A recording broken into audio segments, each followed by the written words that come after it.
All right, welcome everyone to regular town council meeting of the Mount Crested Butte Town Council. First one in a while without a work session. I had it, so I think I remember what this is like.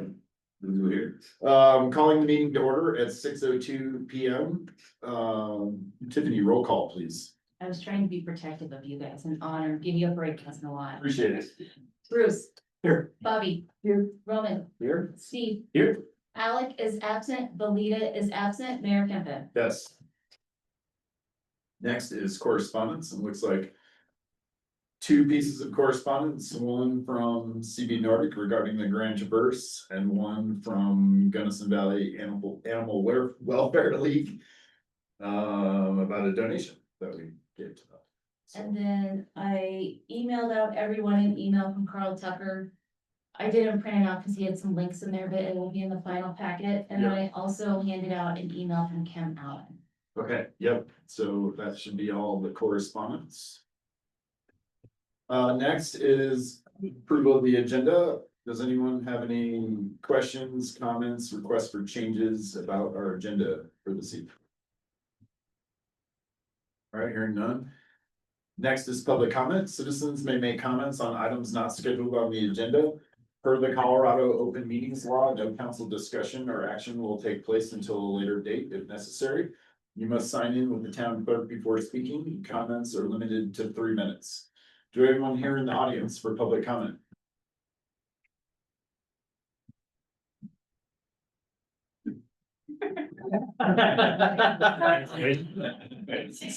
Public comment. I think there's a lot.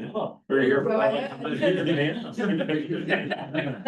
Well, if you're ready, you can go ahead. If you want to take a minute, we can cycle back to you. It's up to you. I can do it. All right. Andrew Arell, 120 Deer Creek Circle. Let me step.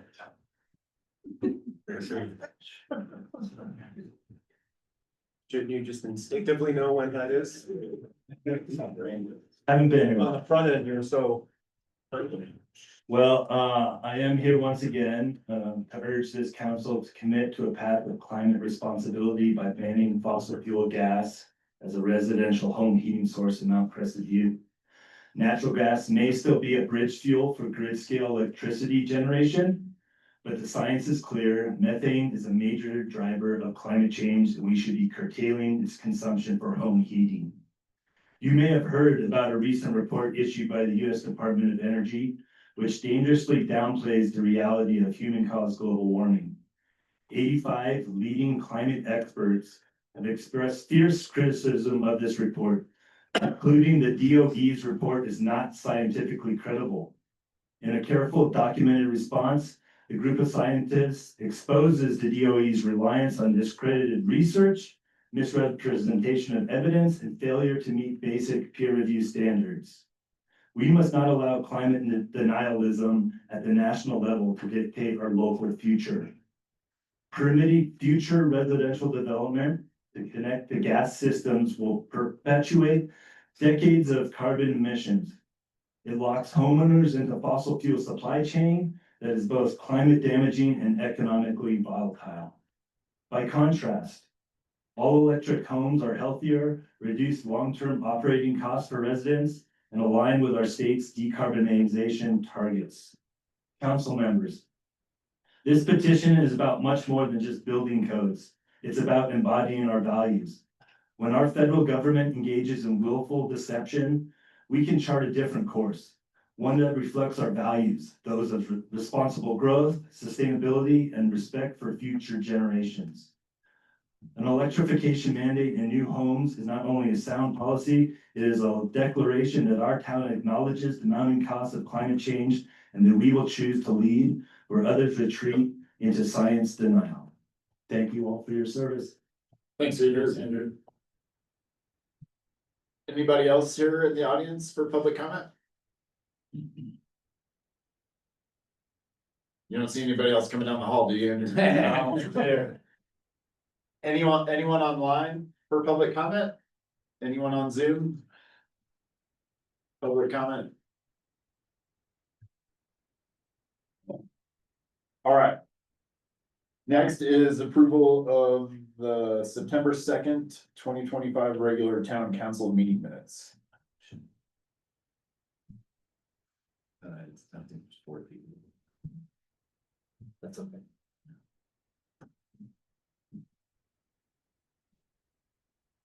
I move to approve the September 2nd, 2025 regular town council meeting minutes.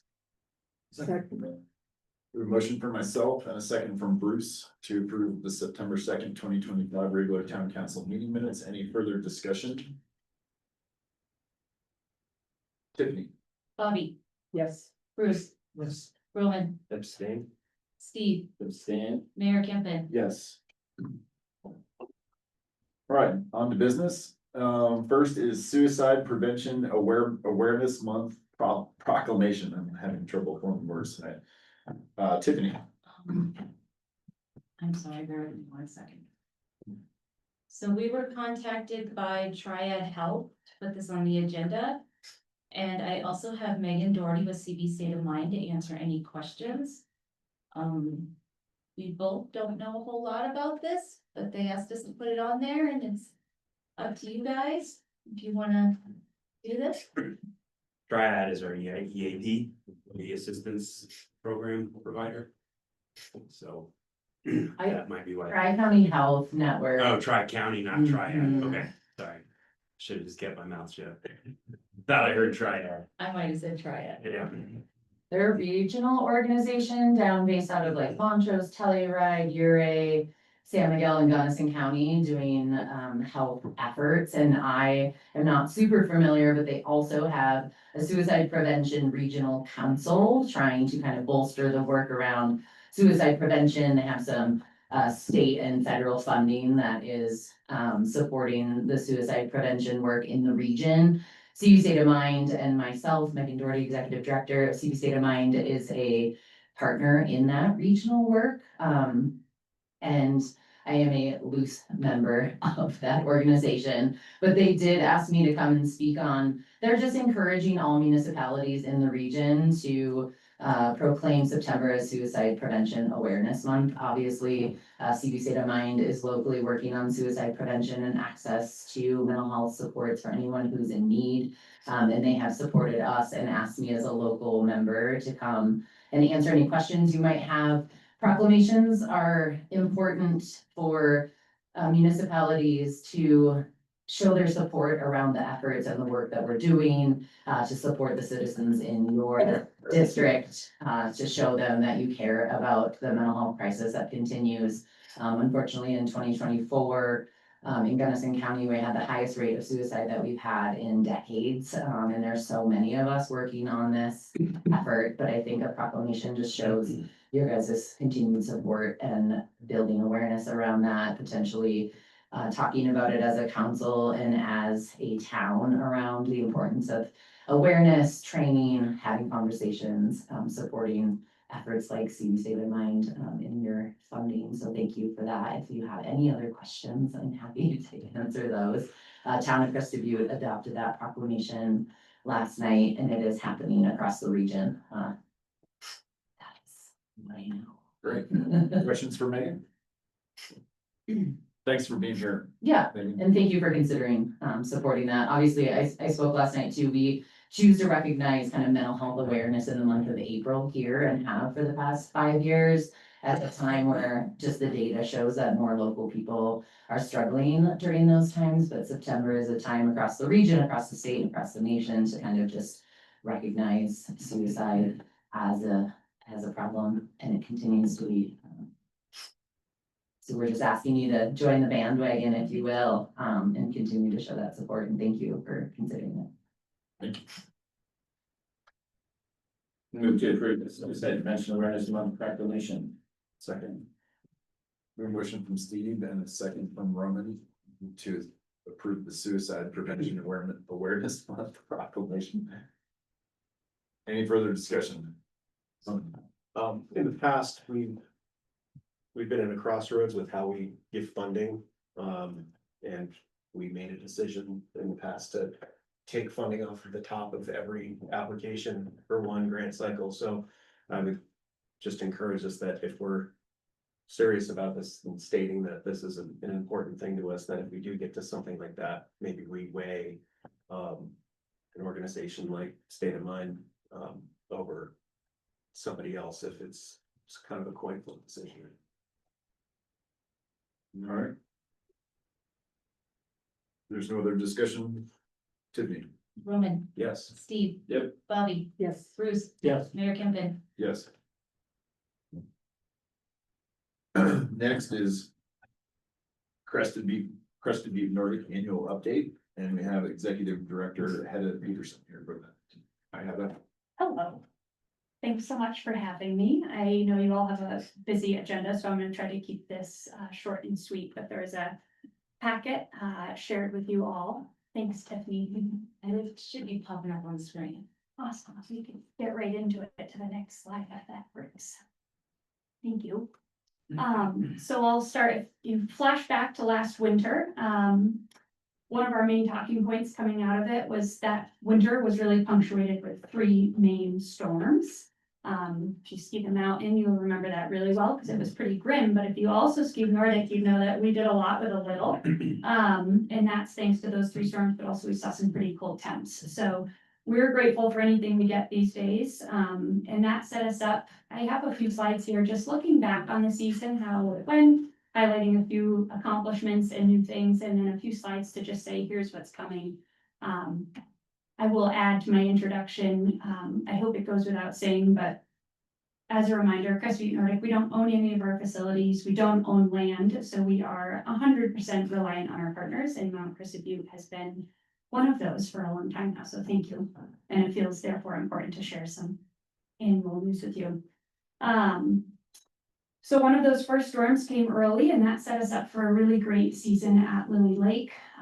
When I first started in this role 3 years ago, it seemed like it was the debate on the table. How long can we keep grooming at Lily Lake? The access up there can be challenging. It's hard to get equipment up there. And I feel we've really come to a spot where we know this is something greatly appreciated by the community. So we get our first winter juju's out, and we've got that great hill climb to just get back into shape on. We therefore also this storm hosted a really snowy Thanksgiving camp, so we actually could host the entire camp in town on our in-town trails on the bench, which was much appreciated by us and the participants. And we grew the camp last year, actually by request of some of our attendees, longtime attendees to that camp. We held a youth camp, so that brought in 4 different teams from across the West, which that time of year, it's a little slower around here, as we know, so it was nice to bring in that extra tourism dollars as well. The bottom picture there, you may recognize it, Andrew certainly does, but that is the former Nordic offices above the Nordic Center. And with the completion of the outpost, that upstairs in the Nordic Center we now refer to as the Community Warming House, but that's now open to the public as a place where you can go in, put boots on. We've had families hosting birthday parties there this last winter. It's a nice space for our after-school recreation programs to really spread out. They can be as loud as they want to. It's not interrupting anyone, but it's proven to be a great community space. Some days I'll walk over there and there are people working remotely there, and then they pop out for a ski. So it's been a really nice addition to our spaces in town. We also last year expanded our community outreach program. This is something we've had on our within our strategic plan scope for 2 years. I'm sure a lot of you are familiar with our Immigrantes Unidos program. That I believe is our 8th season last year of offering that. And it's been a great success. It's been consistently held, and the groups that come and join us year to year has grown, and we're even starting to see some self-sufficiency, if you will, and that they're buying their own equipment and hitting the trails without us, which is lovely to see. It's a model that works really well, and I'll also add it's something that a lot of our local funders especially want to fund more than anything. So we grew that model. I will say there's always lessons to be learned in this, and no one program can be replicated exactly the same. So we did see some growing pains in there, but we're happy to say we saw a lot of interest in that model of programming. I included this because I think it's important to note, but our events in the last several years, this isn't a new thing, that this number has grown. they're becoming bucket list items, across the state, across the US. We have people coming from abroad to do things like the Grand Traverse. And our wait lists have hit an all-time high for volume, so it's a good problem to have. Next slide, thanks, Tiffany. So more from the last season. Some of these are some numbers I wanted to just share because they're not necessarily things we're talking about in our annual report or that you might see on a day-to-day basis, but I think they're really of great value. We're always trying to think of new ways to do that, but one way that we've done this historically and continue to is, you may have noticed when you register for one of our events, we typically have one, sometimes two local entities that you can choose to donate to in addition to registering for our events. Those range from Crested Butte Avalanche Center to CB Search and Rescue. We had Crested Butte Devo on there for a summer event, and this year we raised over $11,000 for organizations across those platforms. I'll add, that's an indicator also for us that we consider all of our different revenue buckets at CB Nordic, and we've consistently, for example, tried to keep our season passes the same price. We try really hard not to increase things like our programming costs. But when it comes to events, they are every year more and more costly to do. So thank you for that support. But we're also seeing that the clientele that they attract, they're not only choosing to pay the registration fee, but oftentimes make very generous additional donations, which is great to see. That was just an aside. There's a number missing from this. We provided $27,304 in complimentary rental equipment. When you're a CB Nordic pass holder, you get a code and it gives you 5 free rentals. Those are used heavily, and we've tried to improve our systems to track that so we can share those numbers. And that just seemed like a nice thing to share. So we're encouraging not only our pass holders to get out on the trails, but also to say, you can use this for a friend, a family member, a visitor, etc. We hosted over 400 kids last year across all of our youth programs. So that includes our after-school rec programs, our competitive high school team, but the big chunk of that is Ski for PE, which we partner with Crested Butte Community School and the Gunnison schools. We also, in the spirit of the kids, we hosted a J&Q, a junior national qualifier, up on the bench. This is an event that we typically host every other year as part of the Rocky Mountain Nordic Council. And my guess is you saw a lot of families lodging up in Mount Crested Butte for that too. So we had over 300 kids, their teams, their families coming to this. Andrew was our volunteer coordinator for that. He can't get enough of CB Nordic.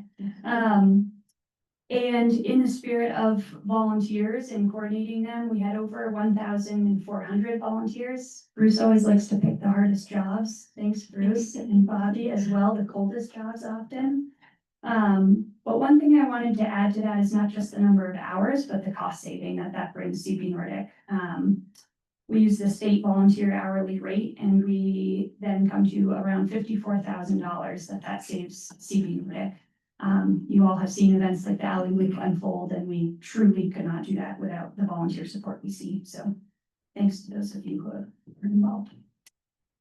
We also this year held our first Grid and Barrett mountain bike race. We had a lot of skeptical folks in the community saying no one wants to race that loop, but we had 17 really brave people race that, and we budgeted for 10. So we consider it a success, and we'll offer it again next year. Next slide, thanks, Tiffany. Outpost. So, I hope most of you have seen it. If you haven't, come anytime to Nordic, but we completed the Outpost building 2 years ago now. But last winter was our first full season using that space.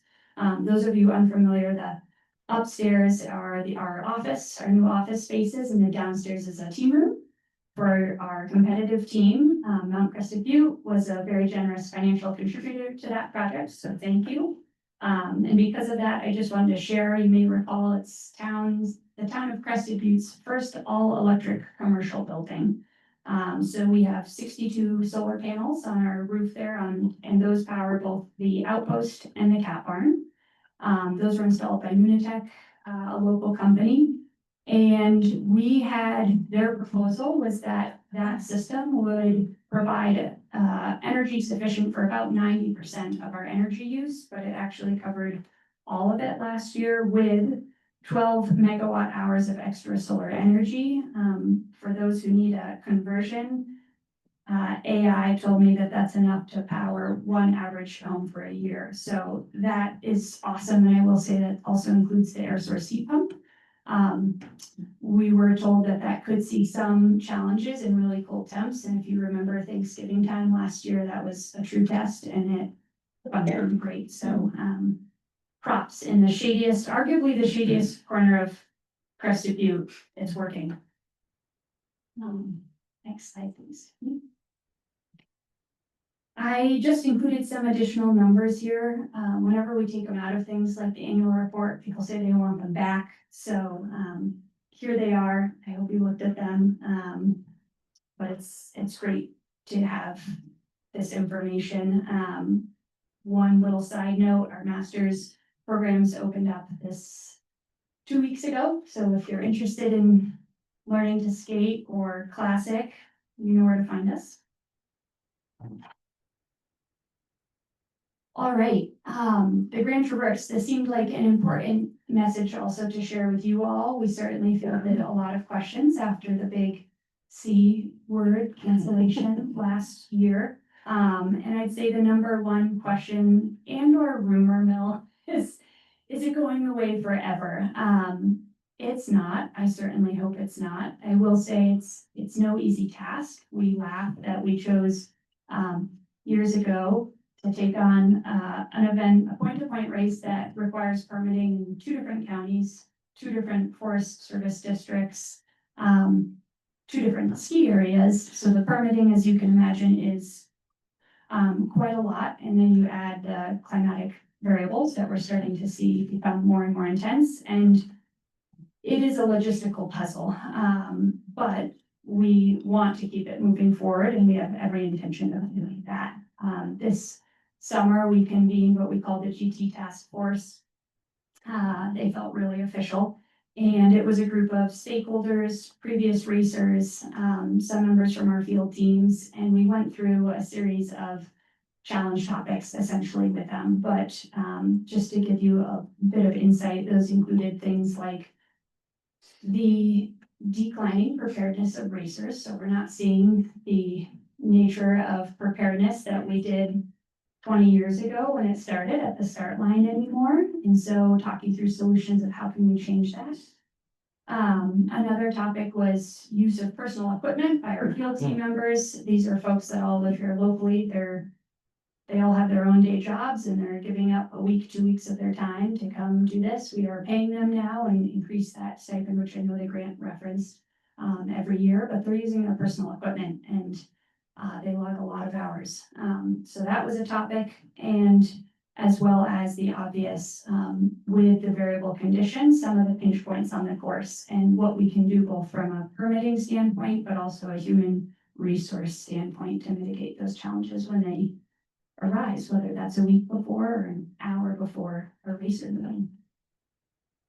So along with the GT, it's not going away. I wanted to pull some of these numbers relative to our events, and I will say I give this presentation to the town of Crested Butte as well. I think you all are probably a little more familiar with this given the financial report that you require as part of the grant applications. But it's a helpful reminder. We often look at our events and consider the community impact that they bring more from a camaraderie standpoint and a recreation standpoint. These numbers are not something we're sharing in our spring newsletter or annual report or social media, but they're obviously very valuable. And I think the breakdown that you all see in your grant applications is far more detailed. So I won't go into a ton of detail here, but they have a positive economic impact, as you all know. So a look to the season ahead. It's going to snow a ton, obviously. So we'll have our opening day planned for November 15th. If you're around this Thursday, we've got our annual potluck. Please come and join us. And we have, as always, a full slate of adult and junior programming offered this year, so I included a few updates there. I can't not tell you, we have a new snowcat. It's exciting. It's also just another example of why we appreciate funding from entities like MTCB.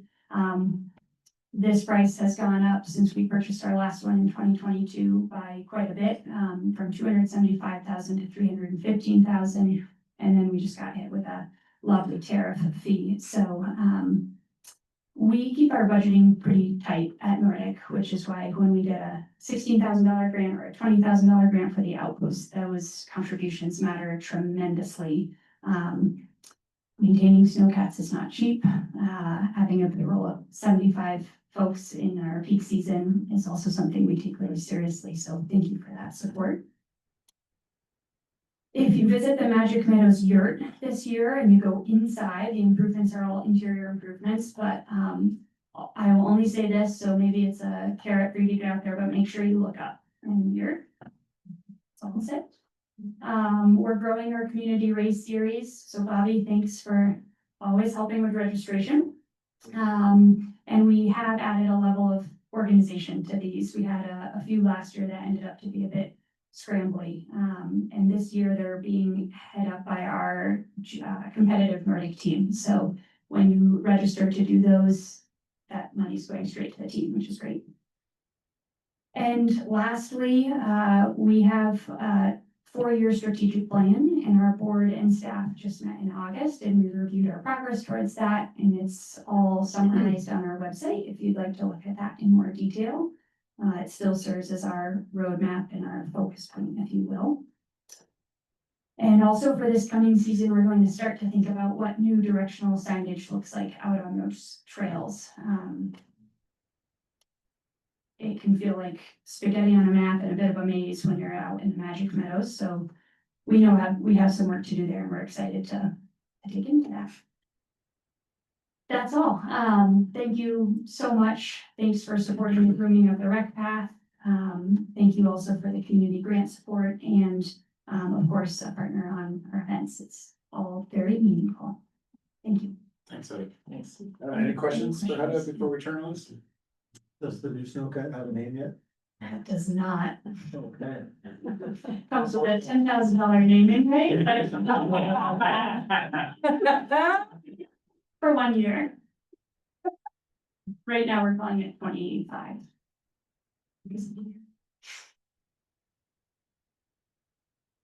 I started a rumor that all the alley work downtown is to put snowmaking in for the alley. That's great. Well, yeah, we'll be on that too. All right, Thanks, everyone. thank you. All right, next is 2025-26 Winter Admissions Tax Grant Award Meeting.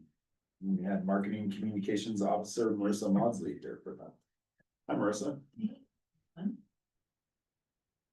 So, as you can see in the packet, we have the work session time to do this, but there are, there's a total of 7 different applications with a cycle totaling $145,950. Just wondering if there's any conversations that you guys would like to have for specific applicants, or if we want to go down the line and complete the meetings. I have questions, but I can ask them over. Okay. Do you want me to go just by applicant? Yeah. Okay.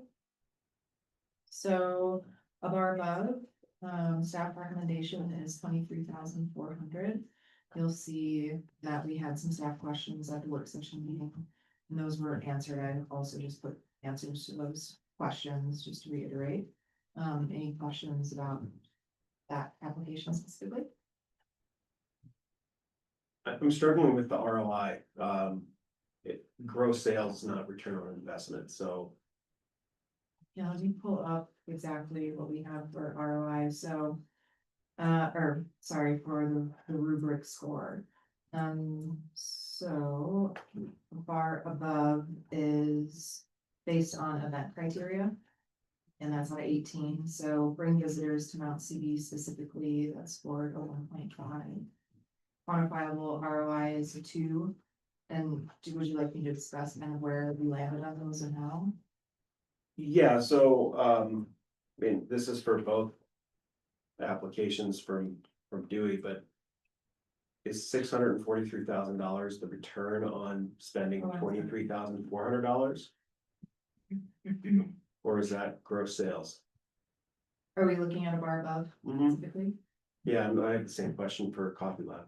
Okay, let me pull up their actual applications, I'm just looking at the overview.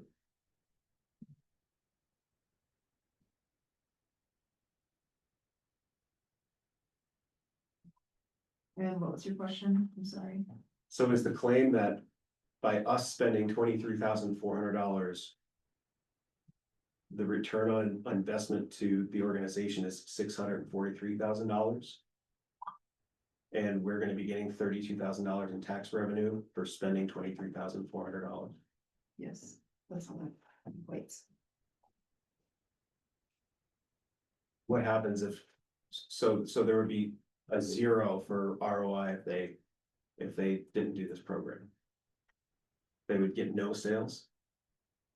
You know, we've talked about that, with Dewey is online. Yeah. We have had conversations like this with applicants in the past. A bar above, you'll have to remind me, Dewey, are we going on 3 years for the business? Can you hear me, Dewey? Yes, this is our third year. Per year. So I mean, I think the way that we've looked at it in the past is new businesses, 3 to 5 years typically is what we see turn a profit, like a profit margin for that. I know something else that we've talked about that we'll address at the guidelines meeting is having perhaps a different tier for organizations that are located specifically in the Mount Crested Butte core, being a Mount Crested Butte business, but if that's something that we want to talk about a little bit more, we don't have anything in our guidelines that state that this is what we need to see for our ROI, just that the ROI, that ROI is there, essentially. Maybe I'm asking it in a different way, or an incorrect way. And it's highlighted in the other application that their gross sales was $444,000 last year, and they're claiming a return on investment of $454,000 this year. So that's gross sales. It's not like if we give you $5,000 to run an event that you're gonna bring 50 people to, those 50 people spending their money is the return on investment, not Not the total gross not your sales. is what you're annual saying. gross sales. So there's, how do we even measure the return on us spending our money? It's not a gross sales number. Yeah, I guess we could not do music for a year and then find out what the difference is. Well, Dewey, did you do music your first year? We did, but we didn't start it until like part of the way through the winter season. So Maybe focusing on the days that you've added music to and seeing what your Year over year. year over year is, might be more helpful. yeah, we could try to break that out and see if there's anything other than noise. Well, I could try it. I'd be happy to try and get back to you. Trying to figure out what we're getting for spending, that's all. Yeah. Is 643 your annual sales, or is that what you're expecting to make with this? That's expected for just the winter as revenue. So again, like, if the music didn't happen, they would make some money. So by us spending $23,400, they're going to make their entire winter's revenue, which is not the return on investment. That's annual, that's seasonal sales. So how do we refine that and actually get a return on investment, I guess is the question. Okay. I mean, I think that's something that we can look at for our guideline review and a revision to application. verbiage and. Any questions? Paul? No, but I see your point. Okay. Yeah, I think we can try to figure out a way to maybe break out just those days and see what the difference year over year is maybe, or just like in general, what the difference is year over year and go forward using that number, like as a prediction rather than just the total revenue. That's just what we've done in the past. And so that's what I did this time. That's what I was asked to. Yeah, I'm thinking like if this year there's a same. That they're adding entertainment. If they're spending more on the artist or whatever some measurable is, say, oh, well, we invested this money in the same amount of days and we saw an increase of revenue over those days. That would be maybe a measure of success of the program. Yeah, I think it's hard to say what it would be without it, since we just do it, but we might be able to compare, since we do not do it every single day. It'd be interesting to compare it days we don't versus days we do, maybe, and then we could show how much more revenue was gained on those days and then multiply that out, and that could be the return. Yeah, continued effort, I guess. Sure. Yeah. Okay. Okay. So that was for questions that you had for both, Abarva and Copy. Yeah, it's the same Same question, question. like Copy Lab, it's a $5,000 investment that will yield their entire winter's revenue, which. Yeah, so that would be even easier, because that we could do a comparison of previous years that we didn't have any advertising versus years we do have advertising, and how much growth happened. So that's a pretty simple one, I think, since we do have with and without. We have our neutral. In the past, we've contributed for them to like stay open more into the off season and something like that. It was the marketing efforts. Yeah, the okay. production. And maybe, well, and it can be a part of the report too, so. You could be listening as well. And then there was adaptive that was in between there. Do you have the same questions? And I imagine it just might be kind of across the board then for. I looked at adaptive and let's see. Good go. So find it.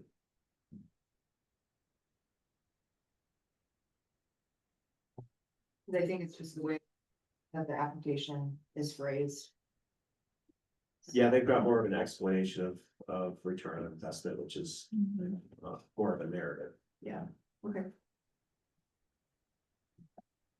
All right, moving on to Crested Butte Museum, their winter lecture series. For $11,950. Any questions about that application? 20 months?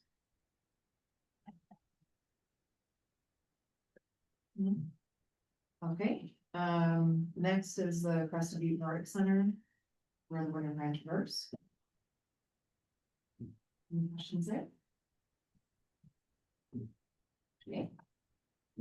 Jose Crested Butte for the March Meltdown. So, we did have a conversation at the work session meeting regarding what constitutes their own funds, and you'll see that I outlined that in the report here. But did anyone have any follow-up thoughts from that?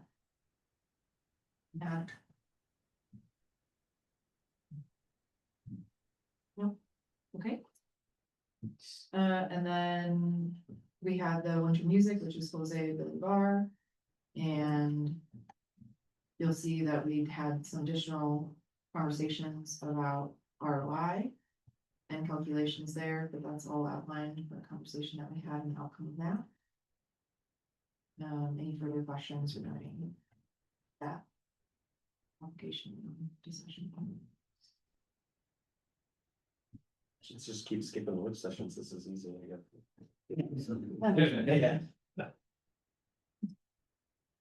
Okay, so it sounds like we went through everyone. I don't hear that there's any objections to the current staff recommendations.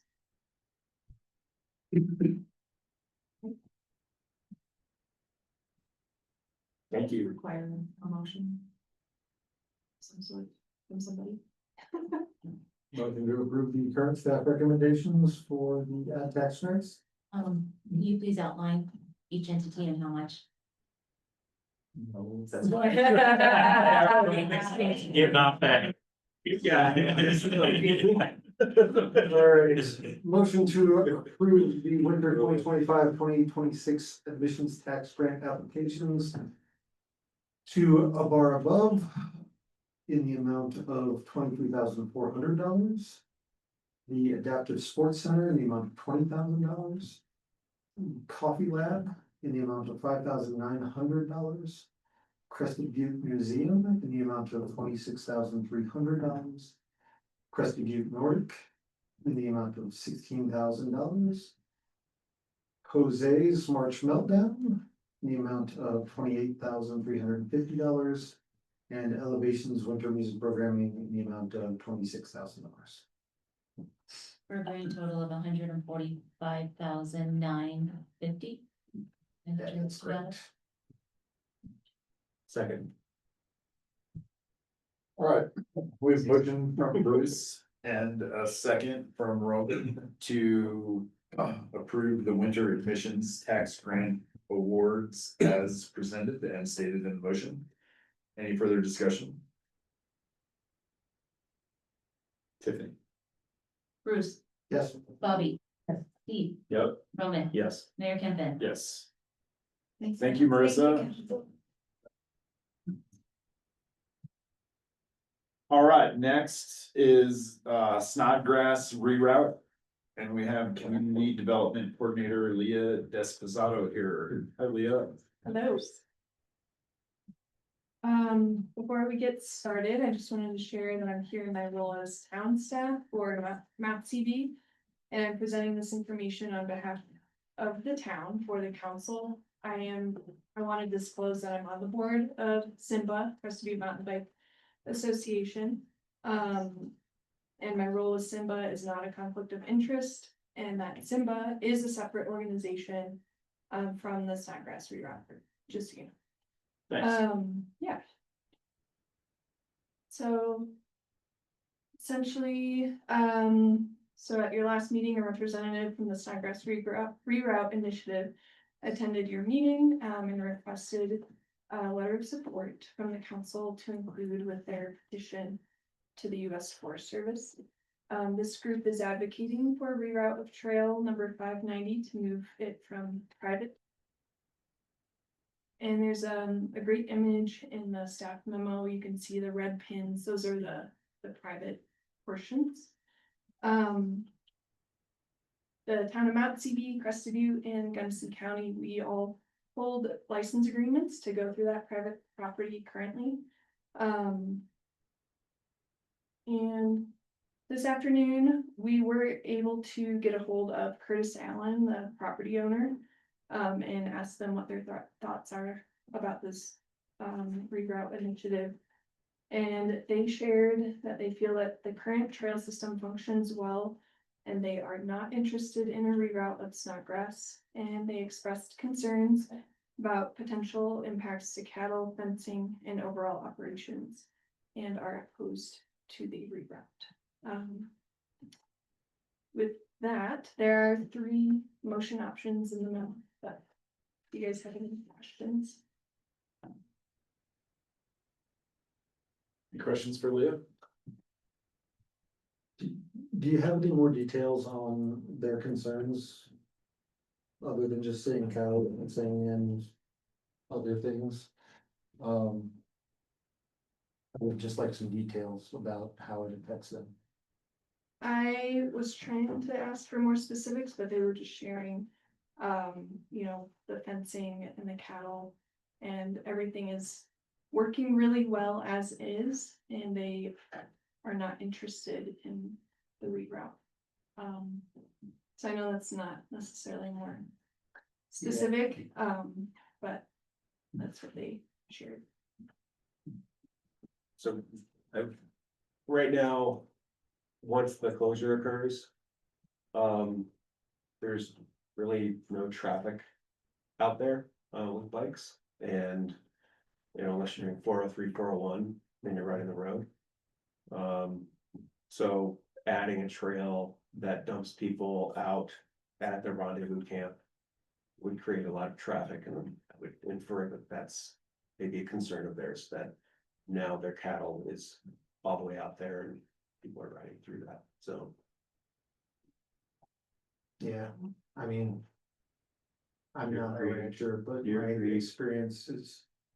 So, Excuse me, sir, Deer Creek. would you like to step up to the podium? We don't take comments from, it's unsolicited, so if you have something to say, we have public comment at the beginning of a meeting. We can set you up with that. I thought it was during this time that No, I sir. was told. No, sir. That's what I was told. Back up that.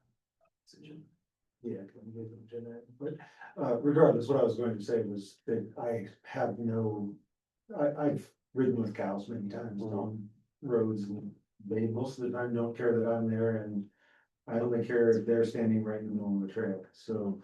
And then I just have to gently ask them to move, and they wander 2 feet away, and I'm fine, so. I don't see too much conflict between mountain bikers and cattle. If people are shuttling it, we might have more vehicle traffic on the road, but I still think that's probably minimal, because most people riding snodgrass aren't shuttling it anyway.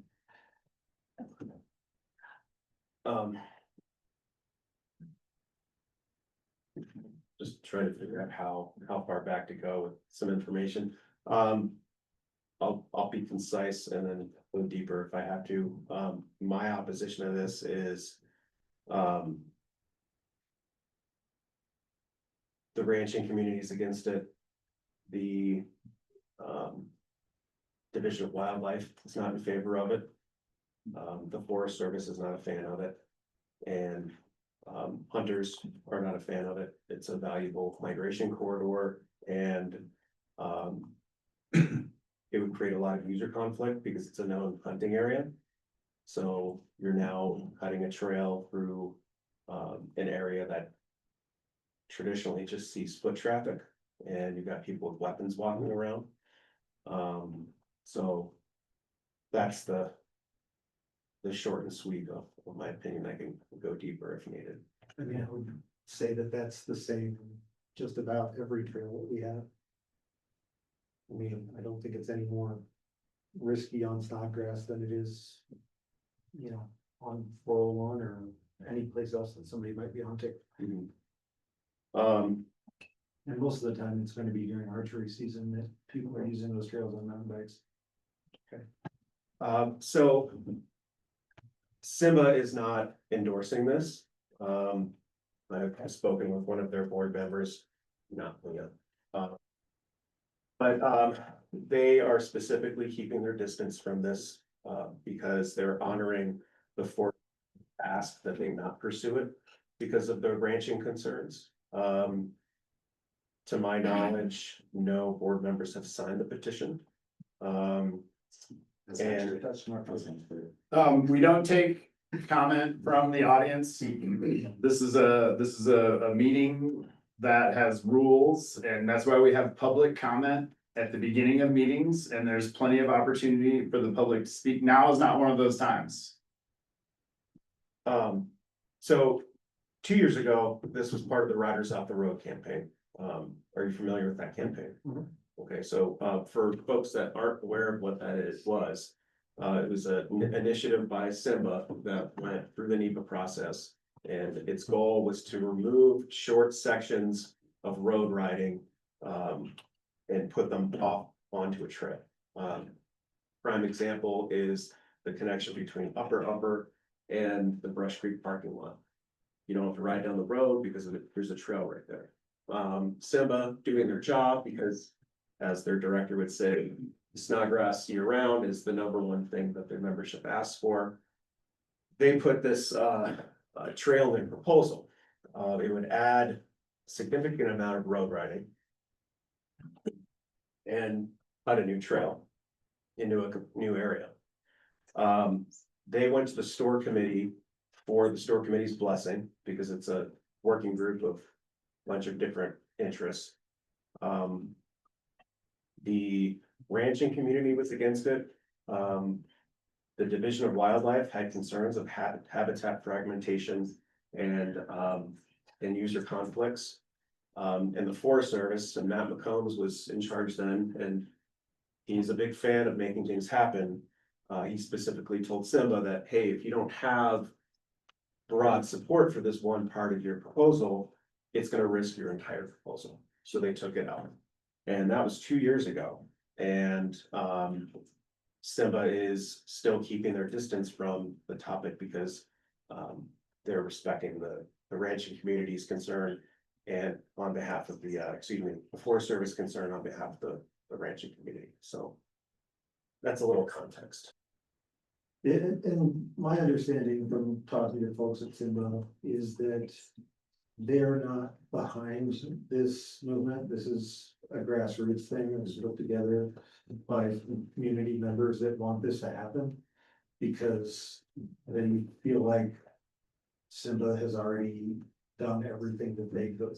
So now they're coming together to ask people like us to do what we can to make it happen. Because at this point, you know, Simba's beat the drum long enough, then people have essentially stopped listening to them about it. And my understanding is that Simba would love for this to happen. They're not the ones doing it because they feel like it needs to have enough of a community grassroots thing to it to succeed. Because the Forest Service isn't going to listen to just Simba about it. I've had quite a few conversations about this, I guess, without rehashing those, a concern that I have at this moment in time is that we're, what's our contribution to the Conservation Corps? 25,000 still, so, the town is outlaying significant sums of money and has been, and it's become especially important now, given the lack of staffing and essentially care of our public lands by the Forest Service. And so it seems tone deaf to me at this moment to be asking the Forest Service, who can't pump out toilets or patrol our public lands or keep people from parking on the flowers, which breaks my heart, and I saw a bunch this summer, to then ask them to undergo a significant undertaking to reroute 2.5 miles of trail. And so, not even getting into all the arguments for or against, I think it's terrible timing for it. And that it shouldn't be considered until we have a full-time law enforcement officer for the Forest Service patrolling our backcountry, or until our toilets are being pumped out. It'd be a very, very low priority for me, until those other things are fixed. Well, I mean, when it comes to putting in 2.5 miles of trail, Simba will do that. But the Forest Service process, I'm just talking about the administrative process. They're running on a skeleton crew right now. And I don't know the ins and outs, but I think it's a significant undertaking to reroute a trail. I think there's, impact studies have to be done and administrative time. And so, that's some to put on top of, this. Yeah, I have no idea about impact studies and, you know, the administrative time to redraw maps or whatever's involved there. I just know the physical work of putting in the trail will get done in one weekend and a bunch of Wednesdays. And you can still ride a significant chunk of the trail. Which, Sorry, Nicholas, did you guys get my letter that I sent in? We did, Carl. Thank you. What's that? It's not a public hearing, Okay. so. Mayor, I did notice on the agenda though, that it does say that for the public comment item, it says citizens may make comments on items not scheduled on the agenda. That's true, and when I spoke about public comment, I meant generally, anyone who wants to come and speak to us as a town council, there is an avenue for that. Yeah, I just, if they showed up for this item and the agenda, the way that's written is a little misleading. I thought That's why I was confused. Okay, fair enough, it still doesn't come from the audience, though, I just wanna point out, so fair enough, I hear what you're saying, thank you, Nick. I would recommend just, whenever the discussion's over, you can take public comment in the same manner as usual, 3 minutes, go back and forth. Sorry. Roman? I'll echo what Nick said, when I did speak with, the Division of Wildlife. They specifically mentioned budgetary constraints, with, as one of their issues with not wanting to support this, and they speculated that Forest Service would have the same opinion. I suppose really the last thing I'll say about this, and I've got my Bud shirt on right now. I enjoy Simba's work and have done volunteering in the past and contributed, so, I'm pretty disappointed with how this cropped up, because this is such a sensitive issue for so many user groups. It went from you bringing it up, and I'm not accusing you of forcing this to the top, but you brought it up three meetings ago. And then after one request from one person, now we're in this situation of being asked to make I think a pretty significant sensitive decision without really reaching out and getting a lot of opinions from other parties. Leah at the 11th hour was finally able to get an opinion from the Allens, and I have a text shared with me from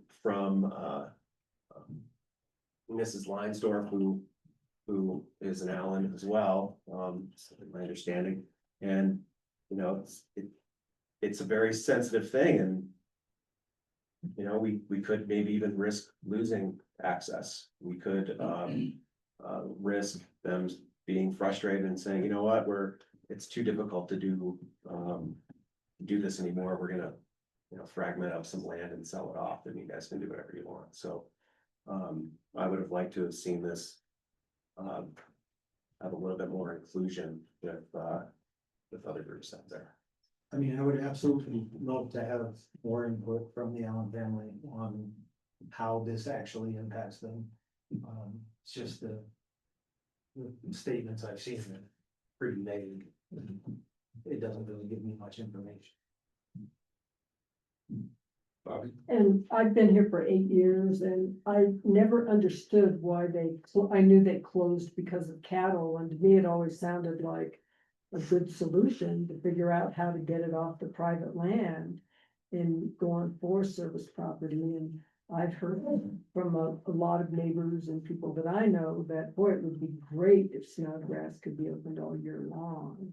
And I don't know all the ins and outs of what would happen to make that happen, but I know there's probably 2 really most used trails, and it's 401 and it's Snodgrass, and Snodgrass closes for a good part of the season. And I think a lot of people, more people than, what do they have, about 800 signatures already on their petition for people who really would like to see that trail open longer.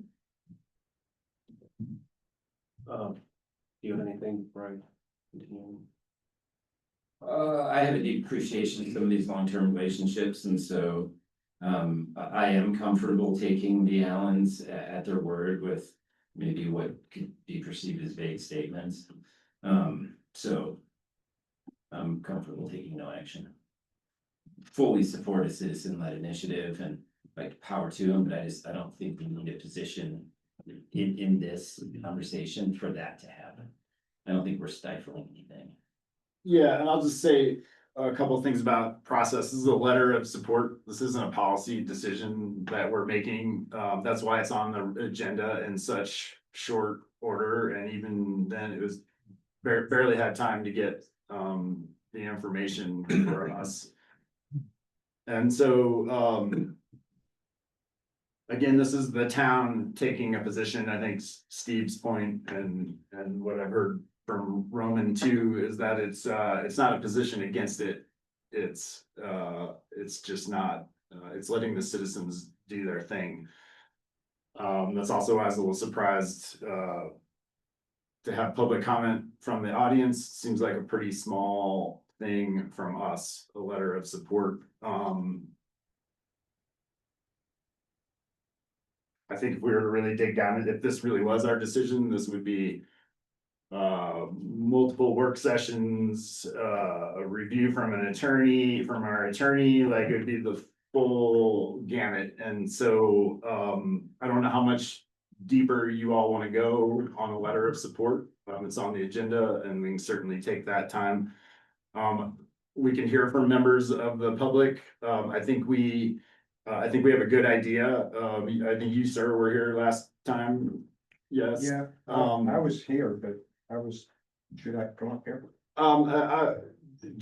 Does council want to hear from the public? If they want to show up, I want to hear them. Okay. All right. So usual rules then for public comment. Please introduce yourself, state your address as well, and you have 3 minutes. I'm Graham Elliott. My address is 675 Meadow Lane in Meridian Lake. And yes, I was here as an individual, but I was here on behalf of now 746 signatories on the petition. We have an online petition and we have a parallel petition.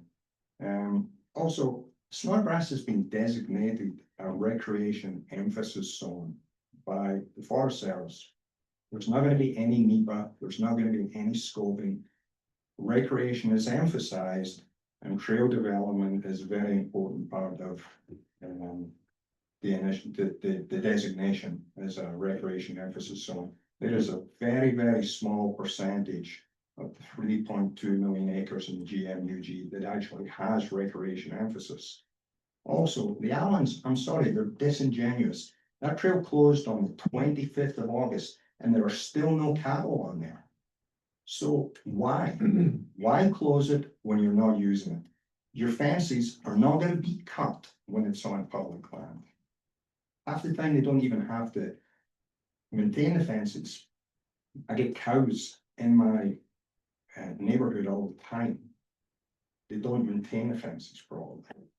And I just really, as you say, their statements were vague. They've always been vague. And incidentally, Simba are 100% behind this. And I can't speak for every single board member, but I know looking at the petition, there are many, many board members who have signed that petition. I'll pass over to I saw cows over there today. I live at Skijo. Not on the trail. Not on the trail. They are on the far east side and the pastures. They are not on the trail, and they are specifically not on the trail, that part of the trail that's closed, which incidentally is 0.8 of a mile, 0.8 of a mile, not 4 miles, 0.8 of a mile. We want to move that thing 400 feet to the north. It's a win-win situation. We don't want the Allens dealing with trespassers, people opening their gates, people cutting their fences. This is an important issue. Many of your constituents have signed this petition. And I fully intend to have them start emailing you guys. This is important. It can be buried. It's been buried for years and years and years. The trail closed on the 25th of August, we're at the 15th of September. There are no cows on that trail. Thank you. Before the next person, I just have some more context for folks here. The map being used on the presentation, again, 2 years ago when this was presented to store, the yellow line is what could happen. Which would be moving it up that 400 feet, create a lot of switchbacks, go high, traverse all the way across. Dave Ox specifically said that is not their preferred route. They would want to send it off the top of Snodgrass using the spur road. Off the backside of Snodgrass through dark timber, which is not. You know, the most beautiful Snodgrass section we've come to know. And then it would descend to the saddle between Gothic and Snodgrass and then bank a left and go down to Rendezvous Camp. So the yellow is not where the trail would have been proposed. So up the spur. It would go up the road, which road climbing is awesome. I love it. So up the road to the spur? The spur is the road. I know there's a trail that says, or maybe it's to the spur. But there's a trail. Yeah, the spur's the It's a wide, river, right, it's it's road. the river. So it connects up to the road. So Yeah. if you get to the turn to go across the creek and you go straight, that connects up to the road. So you would take the road all the way up to the top of Snodgrass and go off the back of Snodgrass Mountain. So just some context there, and you know, I'd really be curious to see who's signing this simply because. You know, we're in a first track situation again. It's like I'm from Paraguay. I went to Crested Butte once and I rode Snodgrass. You know, that kind of thing, so. Sir? Some interesting comments. My name is Tom Stevenson. I live at 33 Paradise, Crested Butte. I've been involved in trails, trail design, trail layout, building for 34 years. I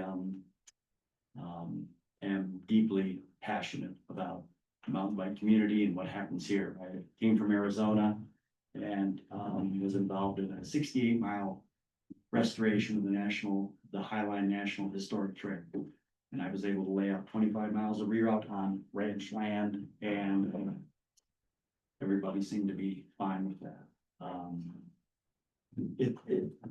It really strikes me that I have heard nothing of value to not put in this trail.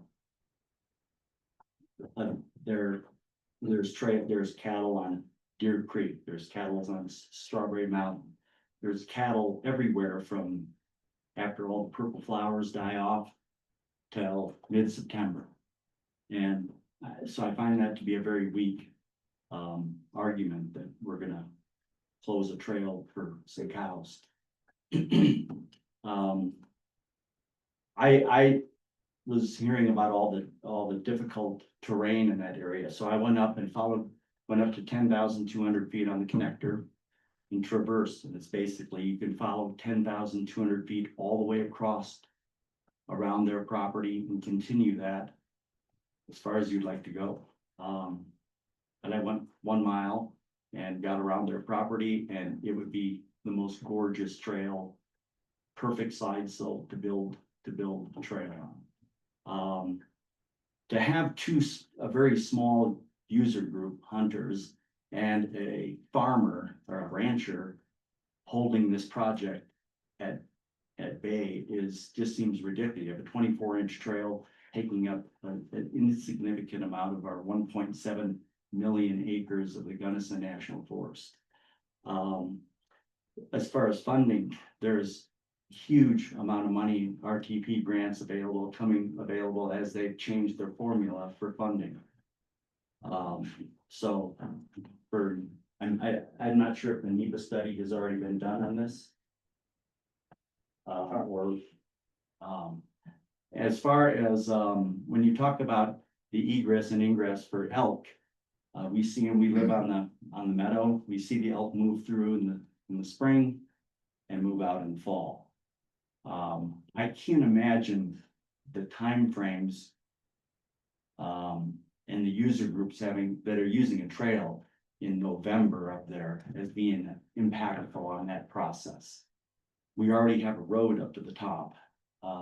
If people are using that, wouldn't that also have access? There's trails as Bruce was. Thank you for your time. Thank you, sir. Carl?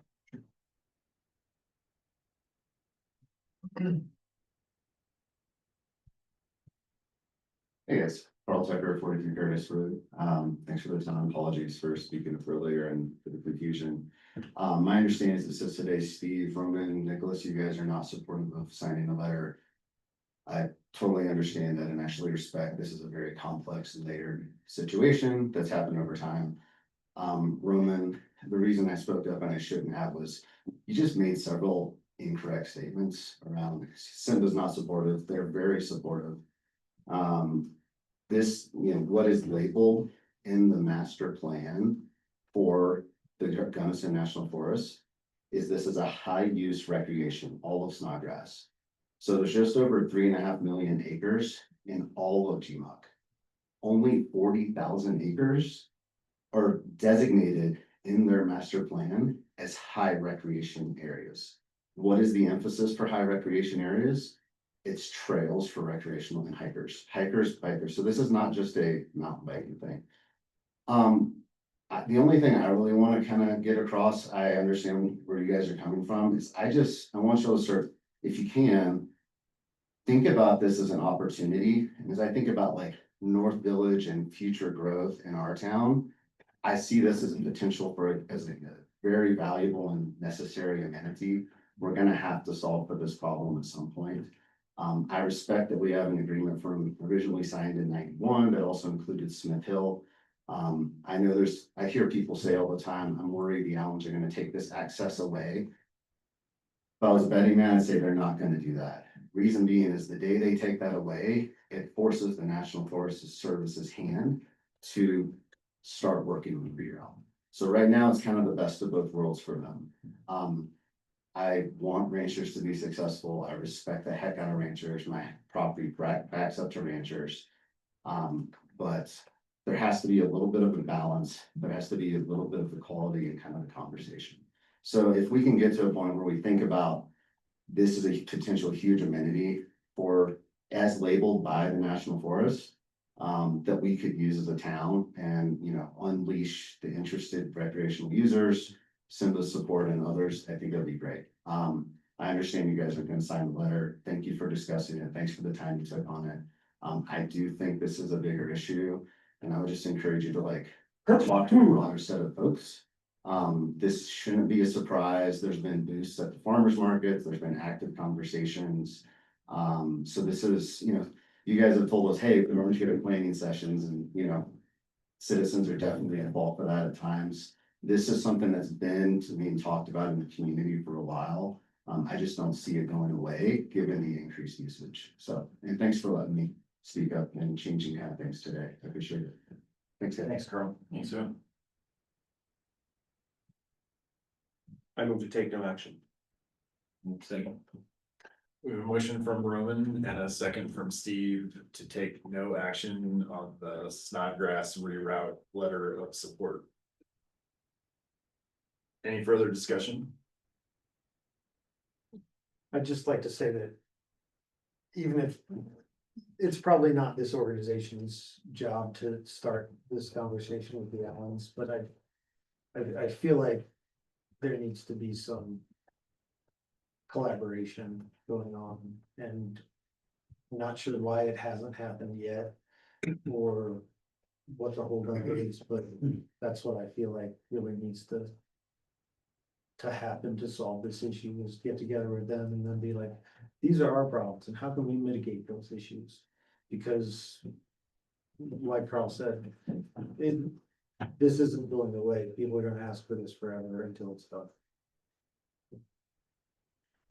And I'll clarify, I'm gonna stand by what I represented, that the board member I spoke to told me. I've lived here for over 20 years.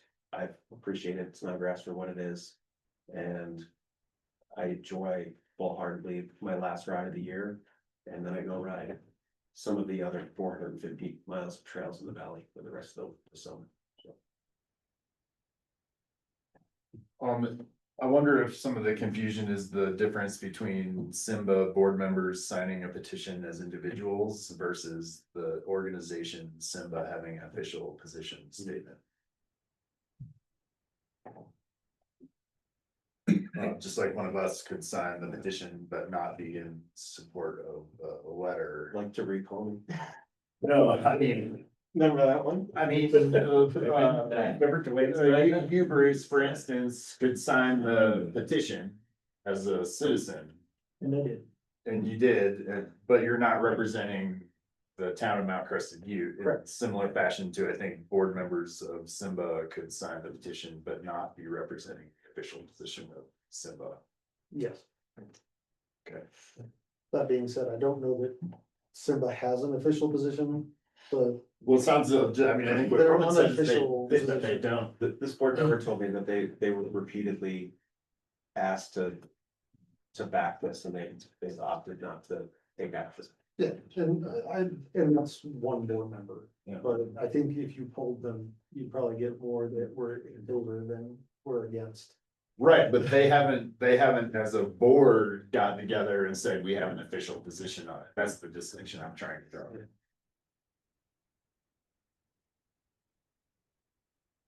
And I just also wanted to point out again, this is a letter of support. It's probably one of the deeper dives. Yes. We've had on a letter of support. We're not making this decision. It's not our policy. It's a letter of support. So, Shows you how touchy it is. yeah. Yeah. All right, any other discussion? Tiffany, vote please. Steve, Yes. Roman, Yes. Bruce, No, Bobby, No. Mayor Kempin. Yes. Thanks, everybody. All right, next is ordinance 10, series 2025, an ordinance of the town council of the town of Mount Crescent Beach, Colorado, establishing a new section 6-90 of the code of the town of Mount Crested Butte, Colorado, to create a program to reduce outdoor energy use and establish a fee to offset the energy impacts from new outdoor energy systems. First reading, Shannon. We made it. First reading. Okay, so I'm gonna speak a little bit to the changes since our last go at this, and then we can Nick and I can take questions as they come up. But the big changes since our last work session is that we presented a draft of the ordinance a few times, but this is the most up-to-date draft of the ordinance, and ordinance really importantly outlines the program and not the specifics of the tool. So the numbers, the tiers, all of that is within the tool, not within the ordinance. And today we're only adopting the ordinance. So we can talk about specifics of the tool, but we're not gonna make a decision necessarily on them tonight. That'll be at second reading, we'll be adopting the tool via resolution. So that way, when there's changes to the tool in the future, which I expect there to be, we can adopt it without changing the ordinance. We're just adopting it by resolution every few years. And right now, the plan is to update that with the building code cycles, but that could change if something needed to change on the tool after the first year or two of the program. So the major updates to the tool. After a very thorough review, we came to the conclusion with Nick's help that we have to stick to 100% mitigation rate. With all the tiers. Sorry. Again, we're not adopting the tool today, just so. So that looks like for residential tier 0 is that free allowance up to a hot tub or a hot tub equivalent. And then tier 1 is at 100% offset, and then we have 150 million BTU cap, which is that lower cap since we can only mitigate it at 100%. And then the commercial is pretty similar, except it's 1 hot tub per 10, and commercial includes multifamily, lodging, all of that, and that the lower tier is 1 hot tub per 10 units for free, but it's not an equivalency, it's just a hot tub. So any heated elements, any outdoor fireplaces, any of that for commercial will be required to be mitigated, and then there's no upper tier for commercial. so that's the major update since last time. What kind of questions can we answer? Or venting needs to happen. Yeah. All right, back me up here, Steve. All right, so if this was covered at the last meeting, I did not have time to listen to the last meeting, apologize. But, It was but a pretty radical change from our last meeting. okay, so intended to defray the projected impacts of a proposed development project. This isn't the whole house, this is just that exterior electric usage. Or energy usage? Okay. Let's see.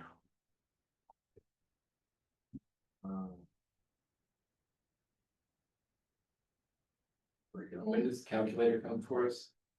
It would be after second reading, because we wouldn't adopt it via resolution if the program didn't get established. Fair. Copy. We send out a draft of it though after this meeting, because we just got the most updated version this week. Cool. So if you guys are interested in playing with it, happy to send it out. Just reread the whole paragraph again. There was a sentence that talked about basically the cheapest way to offset that energy.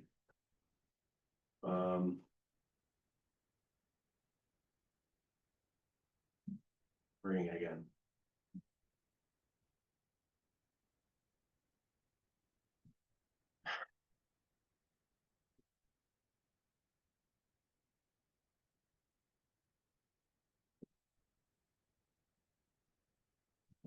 You all feel good, this is gonna save the world? They say a small portion.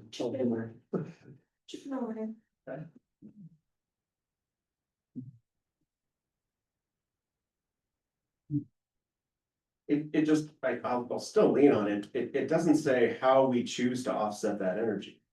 Because if we say it costs us X to just go out and buy wind credits, well, that's the same amount of energy that says we're gonna take money and build our own solar farm in our own backyard, which is a more expensive project, which justifies the higher fee.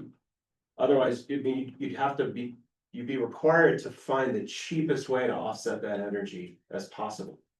And that seems to be forcing our hand to go that direction, rather than us choosing how we want to offset that energy. The energy offset's the same, but it's a matter of how robust the project is that we want back. Do you wanna get rid of RECs as an allowable substitution? Well, I'm saying the fee, that top end fee should be correlated to a project that of our choosing. You know, if we wanna, like, I joked with the nuclear facility in our backyard, like, if we built the nuclear reactor, those are expensive. You know, but like, if the reactor's this big to offset that energy, it's still gonna be an expensive project, so.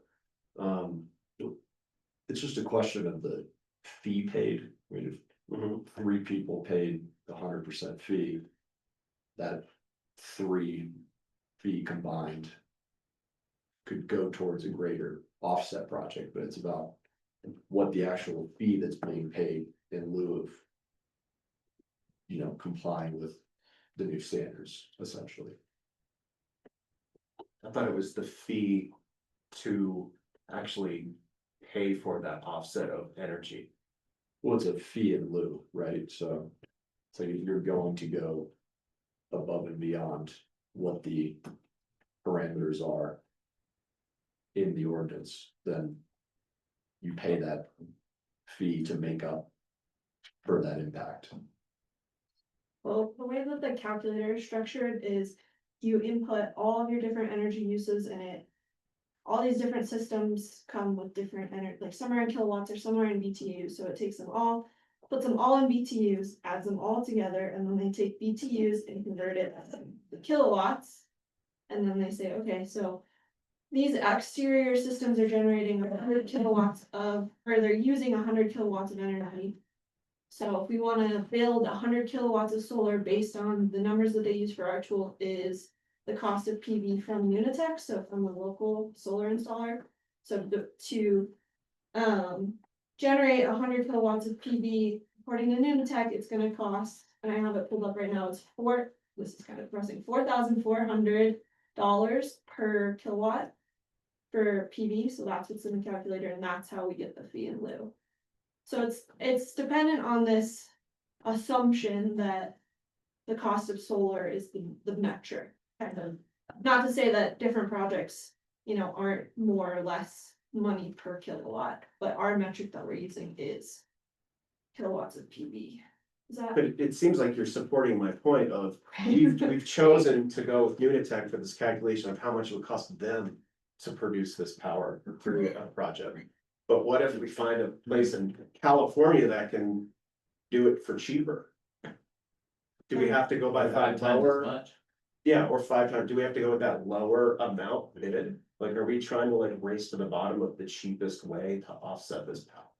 Because you've chosen Nunatech, but that illustrates a choice of what kind of project that we want to do. So why can't we choose to do a more expensive project that's maybe more, that's. I don't know. Am I spinning my own wheels here? Is it? No, I do kind of see what you're saying, I think. I think it just gets to the use of the funds rather than who is paying the fee and why it's that amount. Right, but the use of the funds is based on what you can get from those funds to offset that amount of energy. Sure. And we've just talked about a project from Unitech because we decided that we wanted to get their bid. But. So you're questioning how we arrive at payment in lieu? Yeah, like, can we talk to a company that can do a boutique project for us, or a far more advanced way of generating that energy, but it naturally has a more expensive cost? Would we wanna get into this kind of power plant business as a town? I mean. I think that what we're doing is saying, we want you to offset it yourself with solar panels. Not necessarily the array from Unitech, but that's a good idea of what it would cost you to do it. So we're just giving them the closest equivalent to what they could do themselves. And the on-site part of it, right? And so to do it on-site in Mount CB does seem like it has a cost that you can get to better. Yeah. It's like the going rate here in Mount CB with all of our extra, we're at the end of the road, we're at high altitude, we're short building, all the stuff that makes things more expensive here. It seems like I do understand what you're saying, but it seems like the on-site requirement is what drives the payment in lieu. Because it's what would it cost to do on-site here in Mount CB? But I thought there was a limit of what they could do on site, no matter what. Right? Yeah, GCEA has a 5 kilowatt cap. So yes, technically there is, but that, from what I've understood from GCEA from August, the physical limitations of the site are usually met before they hit that generation cap. Okay. But, there is a cap, and I don't know off the top of my head, but I can figure it out if we got to that 150 million BTU, how many kilowatts that would be and where that cap is. Yeah, that would be good to know. And I'm not just being difficult, I'm trying to row in the direction of getting more money for projects. No, I justifying it. I understand what you're saying.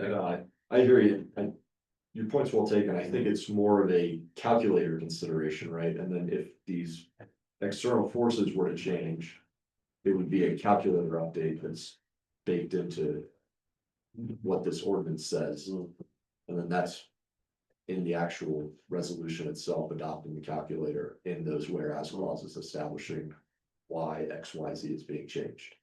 And I think Nicholas painted the picture of it, the metric is using the on-site offset the levy cost, rather than us coming up with our own program, which is what I missed before. I was thinking about it from the STR conversation where Tiffany made it clear, like, you can only pay for the program, but we developed our own program and could make it whatever we wanted. So that's where my wires got crossed. So for residential, if you're maxing out that 150 million BTUs. Your need kilowatts that you need to offset is 29. So substantially more than you could generate on site. Wow. And your payment in lieu is around $130,000. If you max out that 150K, 150 million. As we just learned, the outpost is generating 25 kilowatts by itself with 62 panels, so. I'm assuming because the commercial, they're allowed to do more. but, Yeah. Would be their guess too. That's a lot of solar. It is. So one thing that I brought up that will move the needle at least a little bit is, because we're giving people that first 22,000 or 22 million or how, whatever the units are. The hot tub. Yeah, because we're giving them the hot tub. We free to walk. can, yeah, so you got your free hot tub, but if you're going up to 150,000 in total, we can start slowly taking that hot tub back. Not go over 100% offset. So if we charge 117%, which is the very scientific number I came up with. That actually gets us back to a 100% offset of the entire amount, rather than just 100% offset of the amount over hot tub. So I know it's not 1,200%, but 117 is 17% better than 100. I appreciate the spirit. And I think that is like, that's possible. I just heard about it. Bruce emailed me before the meeting, and I think that is possible. And it's something that we can look at between now and the adoption of the tool. And let you know our formal opinion, but I do think that that's actually a legitimate idea that merits consideration and could be implemented. So you're saying if you max out your amount, you have to retroactively make that hot tub whole with offsets? You'll be doing it gradually as you go over the 22,000 limit. So, instead of paying 100% after 22,000, you'll pay 17% after 22,000. And if you reach 150,000, that will essentially be like you paid 100% on the whole. So the 17% slowly makes up for it until you get to the end. I understood it better when you said it. Yeah, when you started saying that. I just nodded. I do math, I don't explain math. Fair enough. Well, and again, given the changes on and kind of limits on what we can do, does anybody have an appetite for not having an allowance for commercial? The Freedom Water for commercial? Just throwing it out there. I know you seems like everybody's trying to make this as beneficial as possible. So just an idea, kind of along the lines of Bruce's idea, as a place to shave a little off. You mean not give them a hot tub? Correct.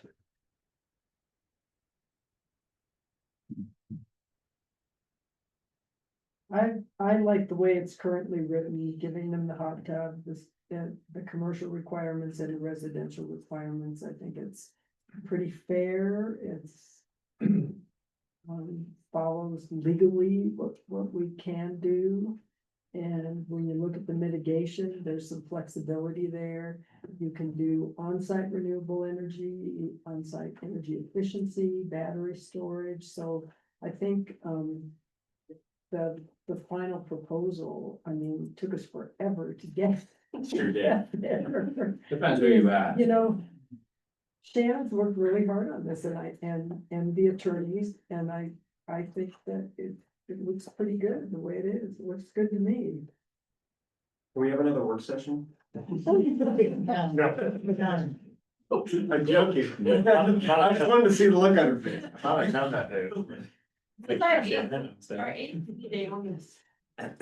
So, Shows how much we care, doesn't it? the allowance for commercial, is that in the calculator as well, not in Yeah. the ordinance? Yeah, so the calculator, that's how it's set up right now, but all that. We intentionally left the ordinance. Or we left those specifics out of the ordinance because we can always revisit this in a year if it really doesn't fit. And so we wanted to make it really simple. To update the tool to fit the program, but not have to redo the ordinance, cause that's a much bigger ordeal. Alright. So with approval, we can tweak what Bruce brought up. For sure, yeah.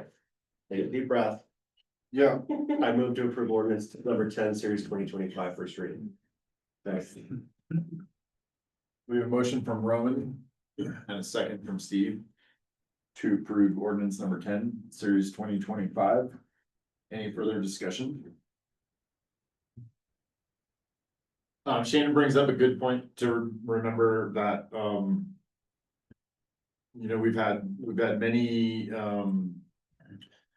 ordinances and initiatives and things that get tweaked over time. And there's no reason to think that a year from now, we might have some tweaks to this one as well, after we had a year under our belt, seeing how the calculator works and all that stuff, so. We should start work sessions soon. Holiday person. Yeah, I'm out of town that day, that's. Oh. All right, anybody have anything else on this one? Tiffany? Bruce, Yes. Steve, Yes. Roman, Yes. Bobby, Yes. Mayor Kimpin. Yes. Thanks, Shannon. Thank you. Thank you, Shannon. You get one free on time.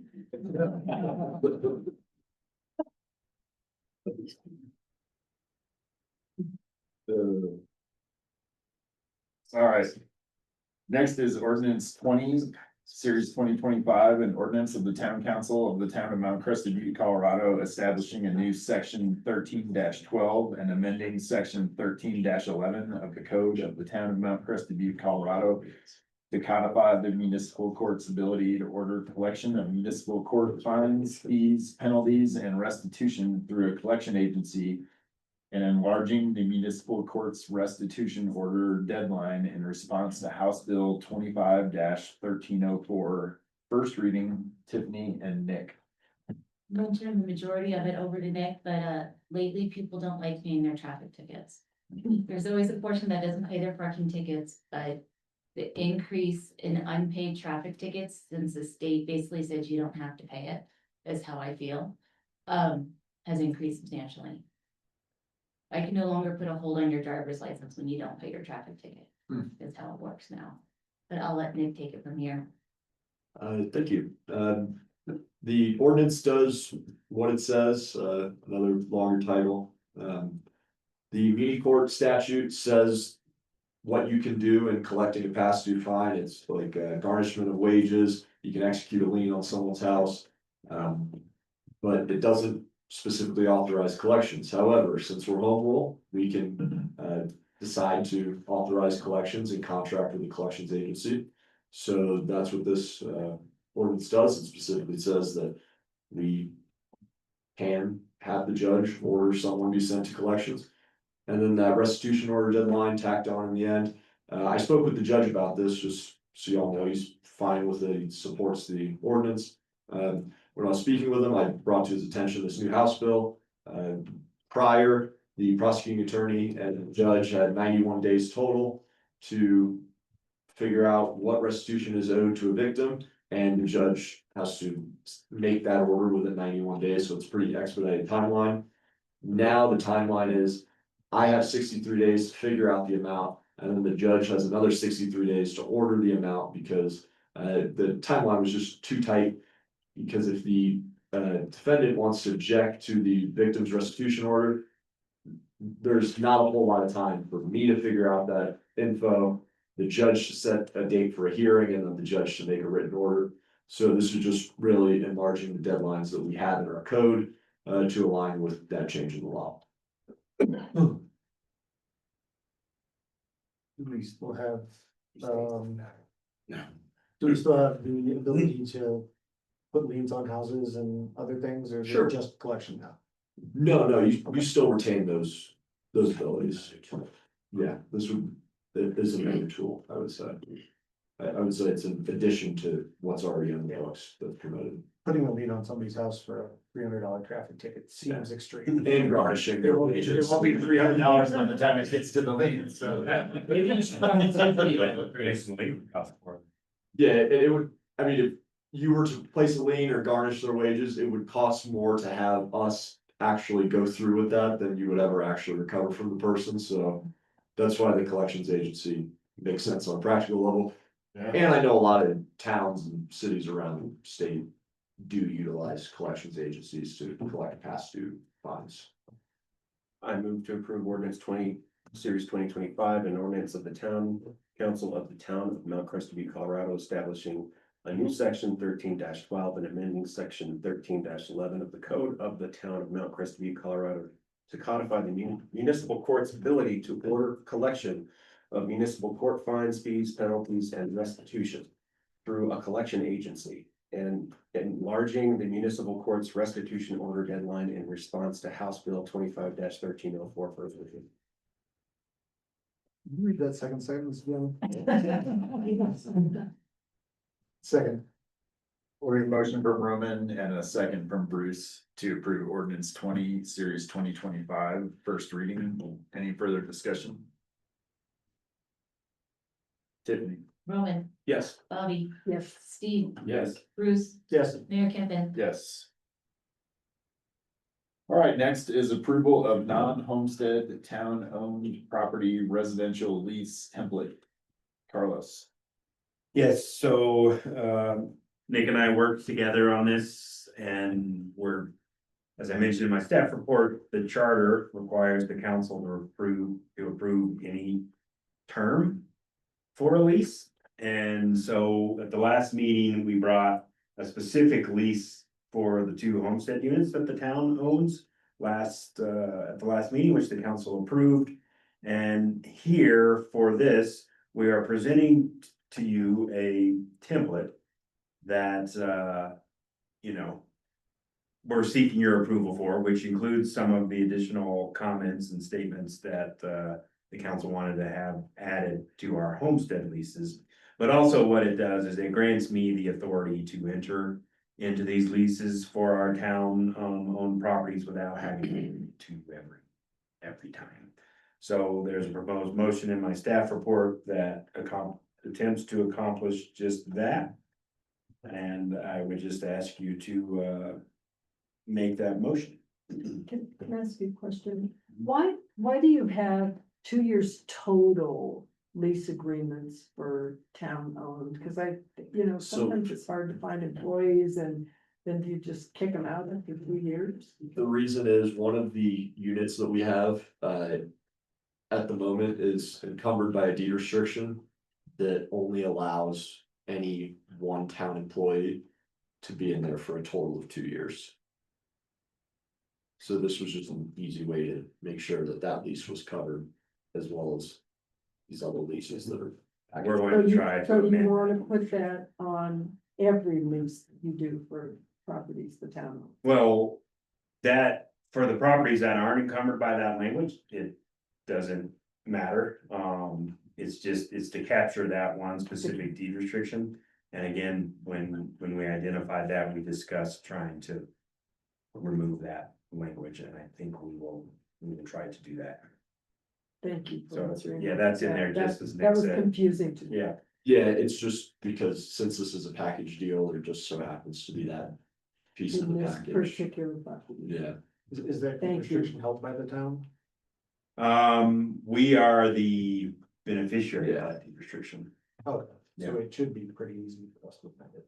It would be us and the HOA. Yeah, Yeah, I believe so. so there's 2 parties, so I'll stop short of agreeing with that just for that reason, but I don't know how difficult it may or may not be.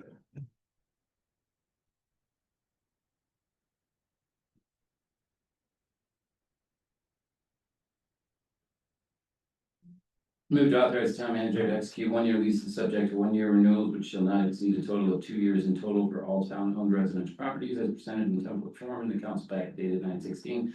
Town manager and town attorney are authorized to any additional lease terms which may reasonably appear in standard residential leases as deemed necessary. So. We motion from Steve and a second from Roman. For the town manager to execute 1-year leases, using the template in the packet. Any further discussion? Tiffany? Roman, Yes. Steve, Yes. Bobby, Yes. Bruce, Yes. Mayor Camden. Yes. All right, next is town manager's report and discussion items. Carlos? Just one thing to add as a reminder on 9/29, which I believe is on Monday. There is an elected officials dinner. Monday. It is Monday. You see that, Steve? Pretty sure. It is Monday. Monday. The 22nd and the 29th is Gunston. Yep. Yeah, 22nd is here, Mountain Express, Town CB. We're hosting. 29th is an elected officials, so county commissioners, city and the 2 towns councils, hosted by Gunnison. Do we have that information? It's gonna be at 5Bs. I already sent out an invite She today. sent it in, yeah, she sent it out, but yeah, it's gonna be at 5Bs. I believe it starts at 6 o'clock. So RSVP one way or the other for that, but make you aware. And that's all. That's the only addition I had. The meeting in Gunnison is at what time? 5? Here, let me find it. 5:30 is here. Here, actually.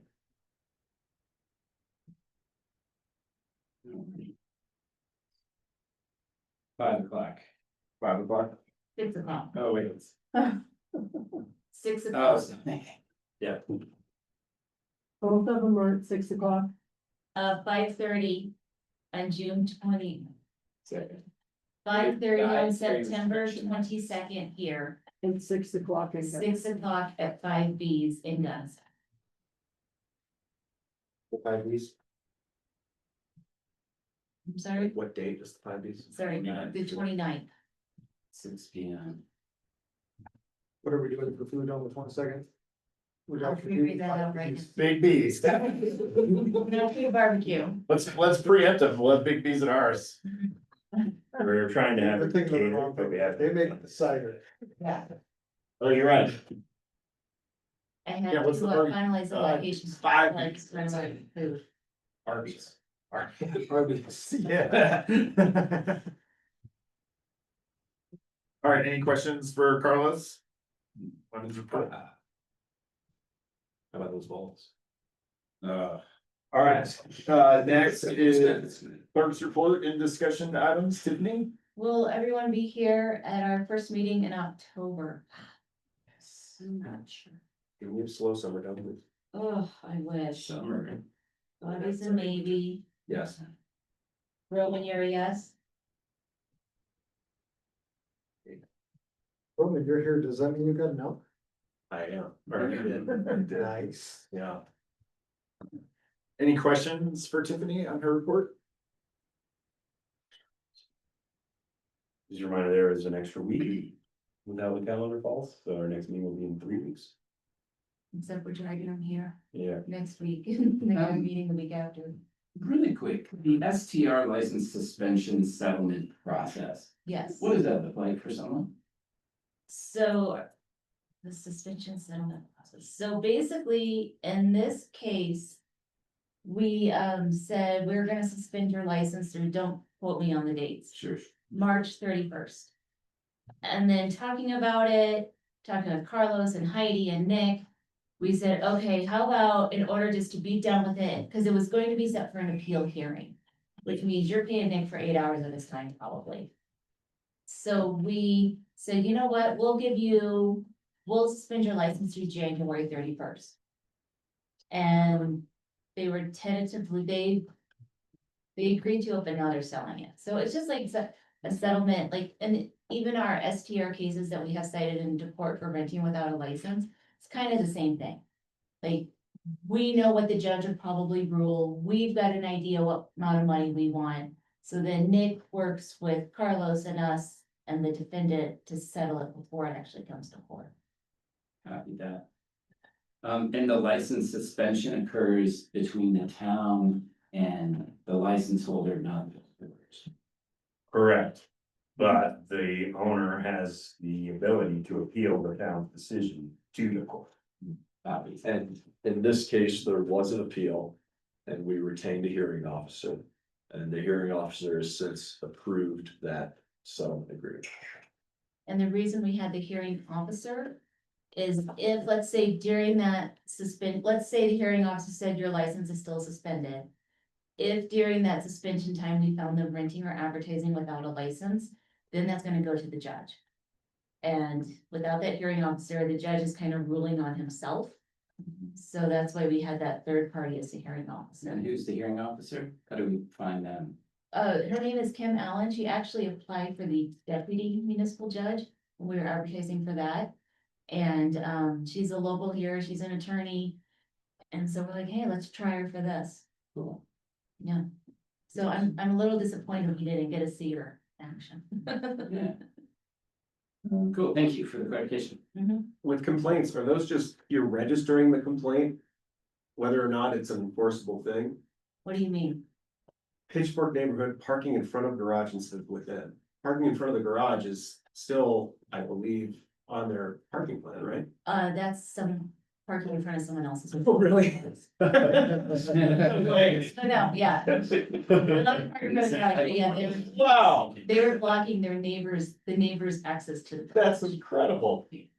I think I see those people on the lift line. Wow. Any other questions on my report? All right, thanks, Tiffany. All right, next is department head reports and discussion items. Does anybody, just gonna kind of lump them all together, does anybody have questions or things they'd like to discuss about department head reports?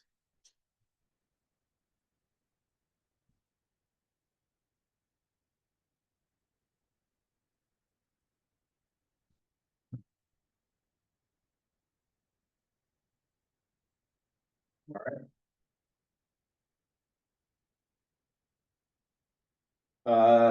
On to town council reports and discussion items. If I have a report or discussion item.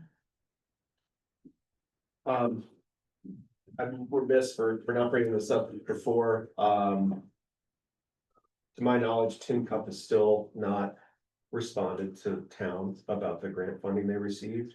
And I'd like to maybe set that up. Yeah, I don't think they've given a report or return any of Marissa's calls, so I'd like to maybe suggest we put that as an agenda item to discuss to perhaps get our money back. Just food for thought for moving forward.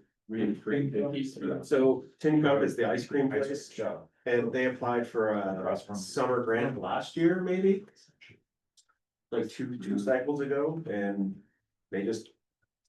I know, it was from this last summer, I think, and they didn't. Well, still, No, and I would add, we've had another, when I was doing ad tax, it was a wildflower festival, applied for funds, you guys gave them funds, they did not report. They did follow up when I asked them about it, and they're like, we're just not gonna report. And at that time, I was like, well, then you don't get funds for next year, and they're like, we're fine with that. So I will say that's happened before, but I think it's pretty much. And we've had issues with Mountain High Music Festival when they were reporting, and they had to sit out a time or two, but we never asked them for funds coming back. Yeah. But that's just precedent. Yeah, and if I was around for that, I'll consider it a learning experience. If I wasn't around for that, then, I don't think you were. so. Well, maybe we could have staff, get us up to date on Yeah. that. Just throwing that out there to have a discussion. Did they do what they promised to? They never responded to Marissa. They never filed a report. Well, I mean, not the report so much as, was it marketing we gave them money for, or to stay open certain hours? I think it's marketing. Yeah. So.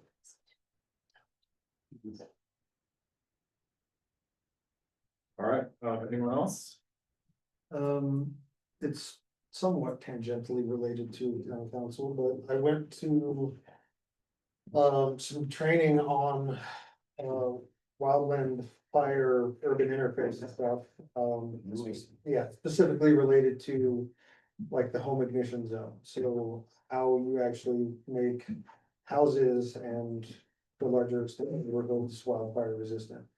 I learned a lot from that. Don't know that I have any specific action items I want us to take right now. Have we adopted the latest WUI codes from, what was it, 2025? You were saying no. We have not. The county has though, yes? Yes. Okay. We might want to discuss that. We don't have to take them wholesale the way they're written.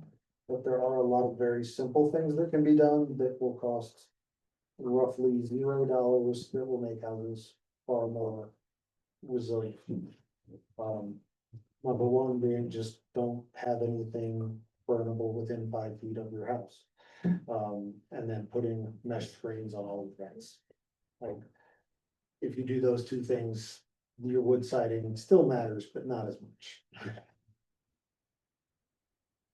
And most of us, well, God help anyone who puts a wooden roof on their house nowadays here. Yes. So. But yeah, we might want to bring that up in the future to talk about the WUI codes. Like I said, we don't have to go all in on it, but we could cherry pick the parts we might want. Right on. Thanks, Bruce. Anybody else? Report, discussion items? Okay. Why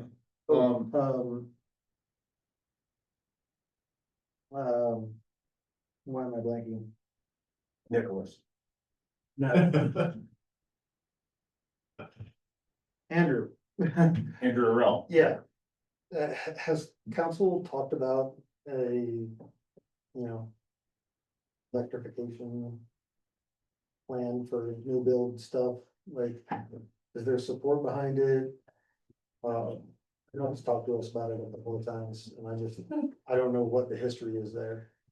I think from my perspective is just biting off chunks, and so we just got through EOP. Okay. So that's kind of as far as my thinking has gone. Okay. It's on your radar somewhere? Alright. Yep. When they adopted that, they adopted that with the building codes, like that's one package. Mhm. And we just adopted the most recent building codes. Also, WUI is required for us to adopt by, I think it's the end of 2026, so that will be coming before you. Sooner than Sooner than later. Oh, okay, then maybe 2026. Oh, well. Yeah. If we have to do it, we might as well just do it. Yep, that's on our radar as well. You have to go. Weird. All right, anything else for reports and discussion items? All right, well, I'll just give everybody a little preview. We're gonna have executive session next, so. Those of you that wanna gather up and. You're out. Give you a minute.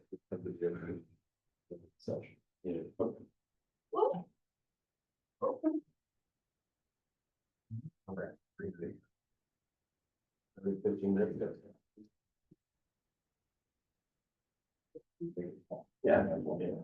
Say. What's going on? Yeah. No, I think Jared, we just pop on. Thanks for the discussion on Sawgrass. Yes, no, I think it was. It's just super, I think it's just such a delicate. Carlos, you already have a copy? Well, Yes. I'm not gonna. I have the same review. You got that to review. It's Jerry's show, but fine. So, I think I came down on a different side, but yeah, it's like, you're not wrong, there are concerns. But. All about it. So me, Too late. See ya. I just waited maybe with it. Yeah. So many other things to ride, that's like, I just think about it personally. You know, not the policy, but it's just mountain biker. So much other stuff to ride right now. Including Snodgrass, I went out and rode it, Don't say last week. No, I did, but I You just, tried? I just wrote the part that you can write. Oh, did you do the outback? Yeah, it's great. And then I also looped in the spur trail and all that, and you can do, if you kind of, like, it's. I'm done climbing when I get to the spurt trail, so I'm not going up. What? Sorry. I understand now. All right, I move to go into executive session under CRS 24-6-4024B and E with the town attorney, town manager, and appropriate staff to receive legal advice and to instruct negotiators on contract matters concerning the Nordic development.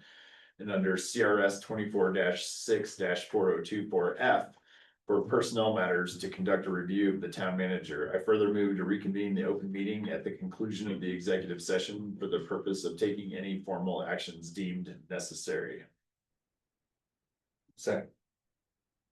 Motion for myself and a second from Roman to go into executive session for the purposes stated. Any further discussion?